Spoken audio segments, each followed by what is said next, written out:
விக்னேஸ்வராய நமக. குலதெய்வமான ஸ்ரீ பொன்னம்பல சுவாமி, ஸ்ரீ பொன்முத்து கற்பன சுவாமி, அங்காள பரமேஸ்வரி, பாப்பாத்தியம்மன் துணையுடன் இந்த நாள் இனிய நாளாக அமைய அனைவரின் அவரவர் குலதெய்வம் காத்து அருள் பாலித்து பிரம்மாண்ட வெற்றியை கொடுக்க வணங்குகின்றேன். இன்று பிறந்த நாள் மற்றும் திருமண நாள் காணும் அனைத்து சொந்தங்களுக்கும் என்னுடைய நல்வாழ்த்துக்கள். பொதுவாக பார்த்தீங்க அப்படின்னா சேனலை நீங்கள் பார்க்கணுன்னு நினைக்கும் போது முதல்ல சில விஷயங்களை, அடிப்படை விஷயங்களை புரிஞ்சுக்கோங்க, தெரிஞ்சுக்குங்க. உங்களுடைய ராசி என்ன, நட்சத்திரம் என்னன்னு உங்களுக்கு ஓரளவுக்கு சில பேர்த்துக்கு நட்சத்திரம் தெரியல, லக்னம் தெரியல. ஓகே, நட்சத்திரம் தெரியுதுன்னா தான் இந்த நட்சத்திரத்துக்கு நீங்கள் வருவீங்க இந்த ஆடியோக்கு அண்டு வீடியோக்கு. இதில் என்ன ஒரு விஷயம் அப்படின்னா, நீங்கள் உங்களுடைய நட்சத்திரத்துக்கு என்ன தசாபூதி நடந்துட்டு இருக்கு அப்படிங்கிறத முதல்ல தெரிஞ்சுக்குங்க. அது தெரிஞ்சுக்கணும் அப்படின்னா இப்போ நிறைய ஆப்ஸு, வெப்சைட்ஸ் எல்லாம் வந்திருக்கு. அதில் name, date of birth, time of birth எல்லாம் போட்டால் உங்களோட தசாபூதி எல்லாம் வரப்போகுது. இன்னொரு விஷயம் என்னென்னா, இதுலேயுமே நான் உங்களுக்கு தசாபூத்தி ரீதியாக என்ன பலன் நடக்கும், தசாபூத்தினா என்ன அப்படிங்கிறதுனா, ஒரு மனுஷனுக்கு ஒரு நாள் நல்லா இருக்கும், ஒவ்வொரு வருஷம் நல்லா இருக்கும், ஒரு 10 வருஷம் 18 வருஷம் அப்படிங்கிறது தசாபுத்தி ரீதியாக தான் ஒவ்வொருத்தருக்கு பலன் மாறும். என்னதான் கோச்சாரத்துலேயும் நேரங்காலம் மாறி மாறி வந்தாலுமே தசாநாதன் தசாபுத்தியில் தான் பலன்களை கொடுப்பாரு. சரிங்களா? கோச்சாரப்படி கடகராசிக்கு ரொம்ப நல்லா இருக்கு அப்படின்னு சொல்லிட்டு என் வாழ்க்கையில் நடக்கலை அப்படின்னா நீங்கள் என்ன பண்ணுவீங்க? அடுத்தது கமெண்ட்ஸில் போடுவீங்க, இது எனக்கு நடக்கலை. காரணம் என்னன்னா, உங்களுக்கு தசாபூத்தி வேறையா இருக்கும். சனி தசை இல்லை கடுமையான அவயோக தசை நடக்க வாய்ப்பு இருக்கு. இந்த தசாபூத்திகளுடைய விஷயம் தெரியணும் அப்படின்னா முழுக்க இந்த வீடியோவை பாருங்க. அப்போதான் உங்களுக்கு விவரம் நிறைய தெரியும். உங்களுக்கு 4 பேர்த்துக்கு நீங்க டீச் பண்ணுவீங்க, நீங்க சொல்லுவீங்க, நிறைய பேர்த்துக்கு இதை ஷேர் பண்ணுவீங்க. அப்போ பொறுமையாக இந்த வீடியோ முழுக்க பாருங்கள். எந்த வயசில் என்ன தசாபுத்தி நடக்கும்னு அப்ராக்சிமேட்டாக ஒரு ஏஜ் வச்சு சொல்கிறேன். உங்கள் ஜனன கால ஜாதகத்தை எடுத்துக்கோங்க. அந்த ஜனன கால ஜாதகத்தில் எந்த வயசில் தசா இருப்புன்னு ஒன்று போட்டிருக்கோம். ராசி கட்டத்துக்கு கீழே தசா இருப்பு எவ்வளோ, உங்கள் தசை நடந்துச்சு, சனி தசை ஃபஸ்ட்டு ஒருத்தவங்களுக்கு சனி தசை ஆரம்பிச்சிச்சுன்னா, குரு தசை ஆரம்பிச்சிச்சுன்னா, அந்த குரு தசை எவ்வளோ தசா 16 வருஷத்தில் 10 வருஷம் இருந்துச்சுன்னா அதுக்கப்புறம் வர தசாங்கள்லாம் ஆட் பண்ணிடுவாங்க. இந்த காணொலியை திருப்பி பாருங்கள். புரியலன்னா என்கிட்ட டவுட் கேளுங்க, கன்ஃபார்மாக அதுக்கான கிளாரிஃபிகேஷன் நான் உங்களுக்கு கொடுப்பேன். இதை பற்றி வருகிற கடகராசிக்குள்ள பலன் மட்டும்தான் சொல்லுவாங்கன்னு இல்லை, ஒவ்வொரு தசா ரீதியாகவும் நட்சத்திரப்படி தசாபுத்தி பலன்கள் சொல்லும் போது முழுமையாக கோச்சாரப்படியும் தசாபுத்தி ரீதியாகவும் ரெண்டும் இணைச்சி பார்த்தா தான் உங்களோட வாழ்க்கை பலன் கிடைக்கும். அப்படிங்கும்போது அதை பற்றின புரிதல் நீங்கள் மேக்ஸிமம் வீடியோ பாருங்கள், அதில் உங்களுக்கு புரிய ஆரம்பிக்கும் ஓரளவுக்கு. இல்லை செகண்ட் டைம் தேர்ட் டைம் கூட பாருங்கள். நிறைய பேர்த்துக்கு ஷேர் பண்ணுங்கள். நாலேஜாக இருக்கிறவங்களுக்கு இன்னும் நாலேஜ் இம்ப்ரூவ் ஆகும். அண்ட் ப்ளஸ் நீங்களும் நாலேஜை இம்ப்ரூவ் பண்ணிப்பீங்க. அது இல்லாமல் எனக்கு ஏதாவது டவுட்ஸ் அப்படின்னா நீங்கள் டெஃபினட்டாக அதோட கேள்வியை நீங்கள் ஃபோன் பண்ணி கேட்கலாம், தவறில்லை. ஆன்லைன் கன்சல்டேஷன் எடுத்துக்கணும், ஜாதகம் பார்க்கணுன்னாலும் துல்லியமாக உங்கள் ஜாதகம் கணிச்சு கொடுப்போம். காரணம் என்னென்னா, இது ஒரு உங்கள் வாழ்க்கையில் 70% 90% நடந்தால் கூட மீதி உங்களுடைய ஜாதகத்தில் இருக்கிற பலன்கள் மிக பெருசாக வேலை செய்யும். அதை பொறுத்தும் பலன்கள் இருக்கும். சரிங்களா? நட்சத்திர வாரியாக தசாபுத்தி பலன்கள் இந்த 2024 யார் இந்த குரு பயிற்சியை எதிர்பார்க்குறாங்களோ உங்களுக்கு ஒரு கொண்டாட்டமான காலகட்டம் சொல்லலாம். மே 1, 2024 அன்று குரோதி வருடம் தமிழ் மாதம் சித்திரை 18ஆம் நாள் புதன்கிழமை 11:59 இல்லை 57 11:56 குரு பகவான் மேஷராசிலேருந்து ரிஷபராசிக்கு பெயர்ச்சார்.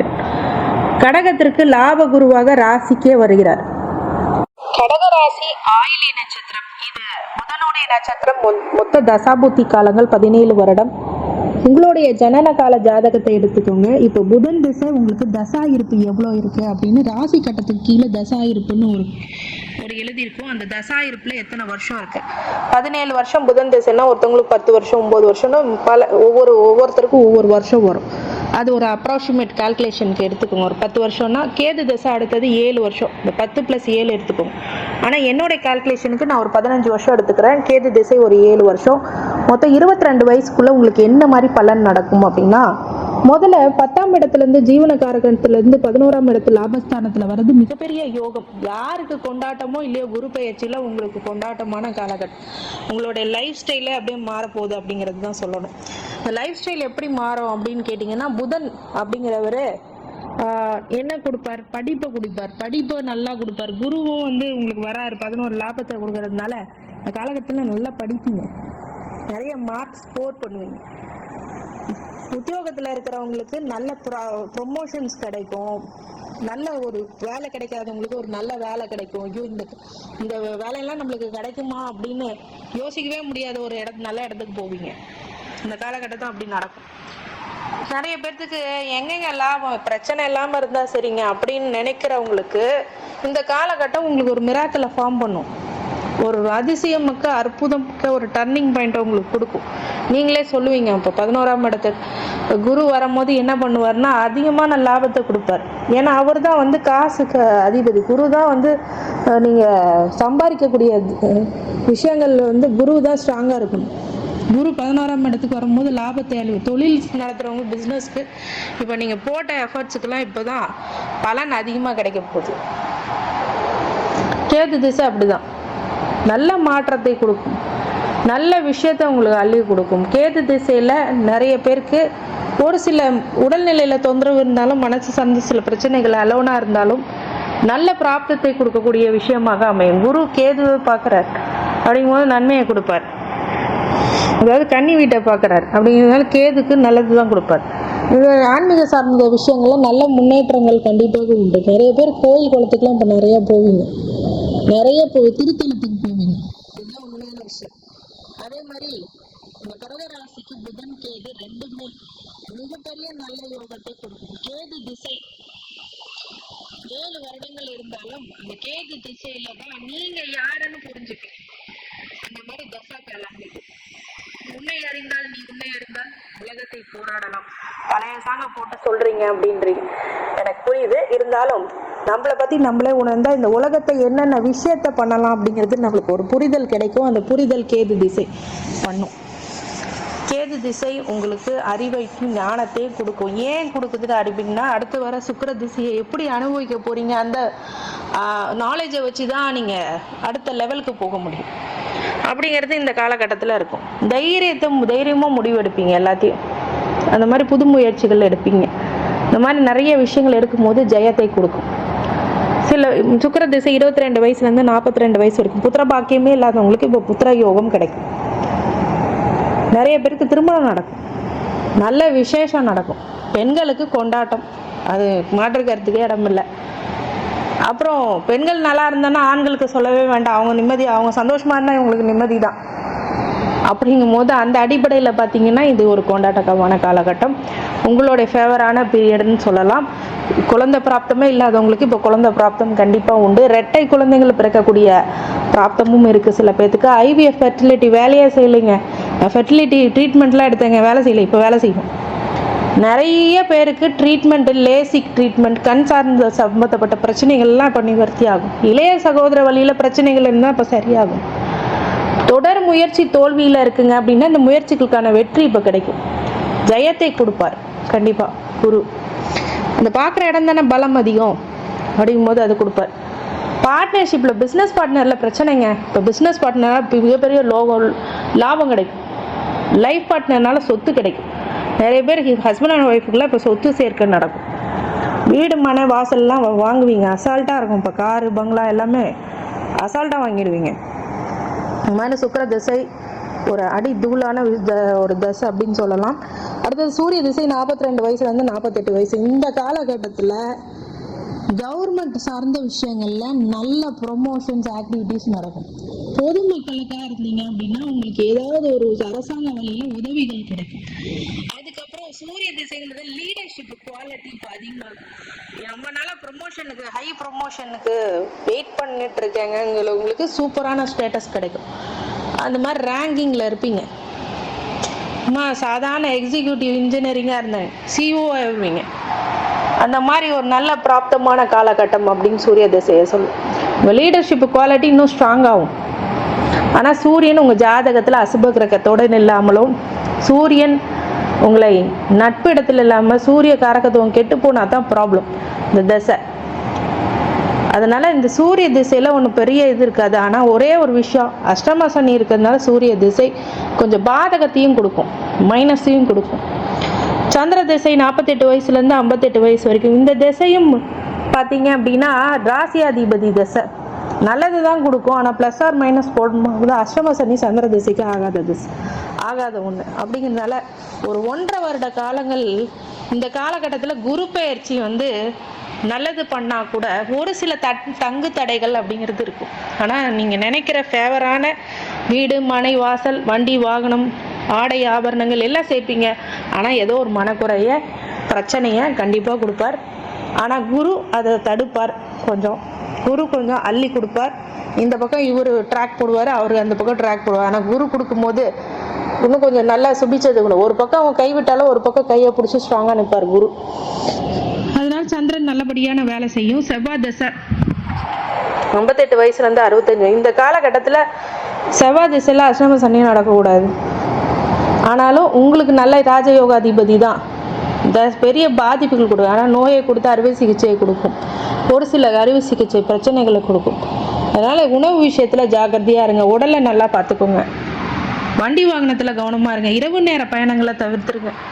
வீடு, மனை வாங்கும்போது ஒரு சில சிக்கல்கள் டாக்குமெண்ட்ஸில் வரும், அதெல்லாம் இல்லாமல் பார்த்துக்கோங்க. அஷ்டம சனியில் யாரோ செஞ்ச பிரச்சனையை உங்கள் மேலே போட்டு போயிடுவாங்க. இதுதான் நடக்கும் மேக்சிமம். அதுதான் அகப்பட்டவனுக்கு அஷ்டமத்தில் சனி. யாரோ செஞ்சுட்டு பண்ணாங்க, என்னை அகப்பட்டு போயிட்டேனே அப்படின்னு நீங்கள் நினைக்கக்கூடிய காலகட்டம், துன்பமான காலகட்டம். அதில் செவ்வாய் தசையும் குறுக்க வரக்கூடாது. அப்படிங்கும்போது உடல்நிலை சார்ந்த பிரச்சனைகள் அதிகமாகக்கூடிய காலகட்டங்கிறதுனால எதிலும் கவனம் அப்படிங்கிறது தான் முக்கியம். குரு உங்களை காப்பாற்றுவார். அதே சமயம் மற்ற விஷயங்களும் நீங்கள் பார்க்கணும். குரு உங்களுக்கு லாபத்தை கொடுப்பார், அதே சமயத்தில் சிரமத்தையும் கொடுத்துட்ருக்கார். அப்படிங்கிறதுனால ரொம்ப ரொம்ப எல்லா விஷயத்துலையும் கவனமாக இருக்கும். நல்லா தூங்குங்க, நல்லா சாப்பிடுங்க. அடிப்படை விஷயங்கள்லாம் கொஞ்சம் கரெக்டாக பண்ணிக்கோங்க, நல்லதாயிடும் நடக்கும். டிசிப்ளினாக இருக்கணும், வேற ஒன்றும் இல்லை. அடிப்படை டிசிப்ளின் எப்படி இருக்கணும் அப்படின்னா நல்லா சாப்பிட்றது, கரெக்டான நேரத்தில் சாப்பிட்றது, நல்லா தூங்குறது, கரெக்டாக மெடிசன் எடுத்துக்கிறது, கரெக்டாக சாப்பாடு எடுத்துக்கிறது, உணவு தான் மருந்து. அதுக்கப்புறம் எக்ஸசைஸ், யோகா, தியானம் இதெல்லாம் பண்ணுங்கள். கண்டிப்பாக ஒன்றுமே பண்ணாது சனி. ரொம்ப சூப்பராக ரிலாக்ஸ்டாக போகும். அடுத்தது ராகு திசை 65 வயசுலேருந்து 83 வயசு வரைக்கும். இந்த ராகு திசை காலங்களில் ராகு நல்ல இடத்துல தசா பண்ணிச்சுட்டா பிரம்மாண்ட யோகம், ராஜயோகம் கொடுக்கும். ஆனால் இந்த அஷ்டம சனி குறுப்பாக இருக்கு. குரு 11ஆம் இடத்துல இருக்கிறது யோகத்தை கொடுத்தாலும் ராகு ஒரு பிரம்மாண்ட விஷயத்தை கொடுப்பார். கொஞ்சம் கான்ட்ரவர்சியும் கொடுப்பார். உங்களுக்கு விமர்சனம் ஆளாக்கக்கூடியதாக இருக்கும். சொந்தக்காரங்கெல்லாம் உங்களுக்கு விமர்சனத்துக்கு ஆளாகுவீங்க. ஒரு சில சின்ன சின்ன பிரச்சனைகள்லாம் உங்கள் மைண்டுக்கு ரொம்ப டிஸ்டர்ப் பண்ணும். குடும்பத்தில் ஏன் இப்படி நடக்குதுன்னு ஒரு சில பிரச்சனைகளை நீங்கள் நிவர்த்தி பண்ணக்கூடிய காலகட்டம். தொழில் வளர்ச்சி அப்படிங்கிறது அபரிவிதமாக இருக்கும், பணப்பழக்கம் அதிகமாக இருக்கும். ஆனால் அதே அளவுக்கு பிரச்சனைகளும் இருக்கும். அதை நிவர்த்தி பண்ணது தான் சேலஞ்சாக இருக்கும். இந்த காலகட்டத்தில் இதை கொஞ்சம் நகர்ந்து வர்றது ரொம்ப சிரமம் இருந்தாலும் இந்த குருவானவர் கை கொடுப்பார் அப்படிங்கிறது தான் உண்மை. குரு திசை 83 வயசுலேருந்து 99. இந்த குரு திசை இந்த குரு 11 வரும்போது உங்கள் குடும்பம் நல்ல ஒரு மேன்மைக்கு போகும். கும்பாபிஷேகம் போன்ற ஆன்மீக விஷயங்கள் எடுத்து செய்வீங்க. சூப்பரான காலகட்டம். நிறைய பிராப்தம் பண்ணுவீங்க. அன்னதானம், நிறைய விஷயம் குரு திசையில் சூப்பரான காலம். குரு திசையில் உங்கள் பையன், பிள்ளைங்க, பேரன், பேத்தி எல்லாம் சந்தோஷமாக இருக்கக்கூடிய, அதை பார்த்து நீங்கள் சந்தோஷப்படுவீங்க. இந்த காலகட்டத்தில் அனுபவிக்க முடியலனால இதை பார்த்தாலே ரொம்ப சந்தோஷமாக இருக்குமே. ரெக்கக்னேஷன், ஸ்டேட்டஸ், ரெஸ்பெக்ட்லாம் உங்களை வீடு தேடி வரும். நல்ல ஒரு பிராப்தம். அப்படியே அனுபவிக்க முடியலன்னா கூட நல்ல பிராப்தம். நல்ல யோக தசை இந்த தசை, குரு தசை. நல்ல சந்தோஷமாக இருப்பீங்க அப்படிங்கிறது தான் உண்மை. இந்த கடகராசி ஆயில்ய நட்சத்திரத்துக்காரங்களுக்கு வழிபாடு பரிகாரங்களாக கண்டிப்பாக இந்த கடகராசிக்காரங்க குரு பெயர்ச்சி அன்னைக்கு மஞ்சள் வஸ்திரத்தை வச்சு வரக்கூடிய பக்தர்களுக்கும் பஞ்ச வஸ்திரம் தானம் கொடுக்கலாம், இல்லை தட்சிணாமூர்த்திக்கே தானம் கொடுக்கலாம். அதே மாதிரி கொண்டக்கடை மாலை போட்டு தட்சிணாமூர்த்திக்கு நெய் தீபம் ஏற்றி வழிபடும். குலதெய்வ வழிபாடு முக்கியமானது. கடகராசிக்காரங்க சந்திரஹோரையில் திங்கக்கிழமை அன்னைக்கு சிவன் ஆலயில் ஒரு சந்திரனை வழிபடுங்க, ரொம்ப நல்லாயிருக்கும்.